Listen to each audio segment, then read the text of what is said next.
اولاد کی تربیت میں سب سے اہم چیز کیا ہے؟ ہم سمجھتے ہیں کہ تربیت میں ہماری گفتگو اثر انداز ہوگی، ہم دلائل کے انبار لگا دیں گے اور اولاد کو قائل کر لیں گے۔ اولاد قائل کرنے سے نہیں سیکھتی، اولاد آپ کے عمل سے سیکھتی ہے۔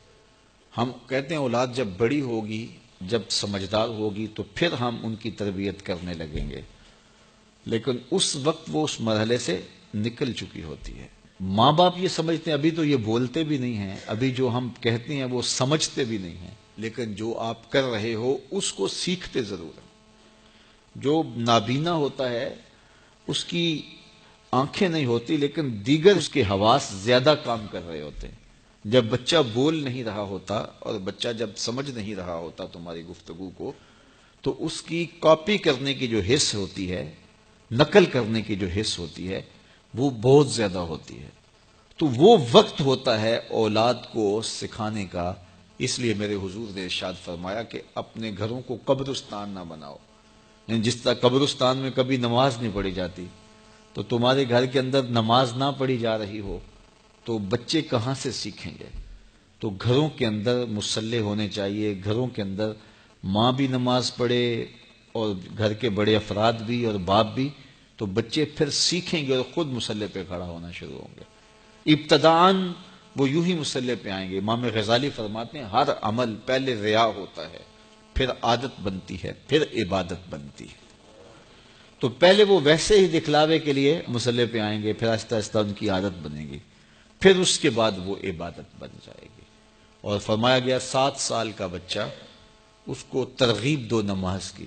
10 سال کی عمر ہوگی اور ابھی تک نہیں پڑھتا، تو پھر اس کو مار کر کے ہلکی ضرب سے اس کو زود و کوب بھی کیا جا سکتا ہے اور اس کو نماز کا خوگر بنایا جائے، تاکہ بلوغت سے قبل وہ نماز کا عادی بن جائے۔ اور آپ کو یہ بتاؤں کہ جو عمل بچے بچپن میں کرتے ہیں بلوغت سے پہلے، مثال کے طور پہ نماز پڑھتے ہیں، ابھی ان پہ نماز فرض نہیں ہوئی، واجب نہیں ہوئی۔ اس طرح چھوٹے بچے روزہ رکھ لیتے ہیں، 8 سال کے، 7 سال کے، 6 سال کے بچے روزہ رکھ رہے ہوتے ہیں۔ پھول جیسے بچے دوپہر کو کملا جاتے ہیں تو مائیں پریشان ہو جاتی ہیں، تو وہ انہیں بعض اوقات خلوت میں لے جا کے کہتی ہیں کہ یہ دودھ پی لو، یہ چیز لے لو، کوئی دیکھ نہیں رہا، تو وہ بچے مانتے نہیں کہ نہیں، ہمارا اللہ دیکھ رہا ہے، ہم نے روزہ نبھانا ہے۔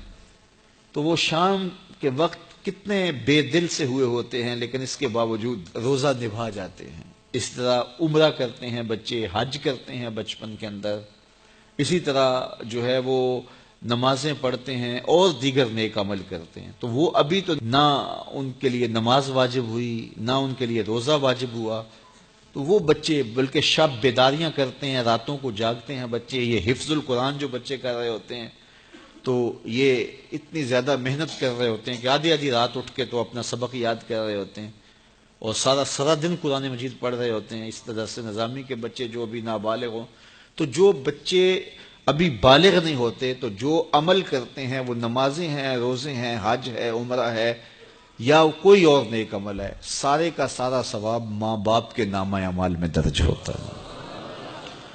اب مجھے بتاؤ، چھوٹا بچہ جب روزہ رکھتا ہے اور کمزوری کے باوجود وہ شام تک روزہ لے جاتا ہے، اور پھر اس وقت جب روزہ افطار کرتا ہے سارے دن کی بھوک اور پیاس کاٹ کے، تو مجھے بتاؤ کہ ان کا رب کتنا خوش ہوتا ہوگا۔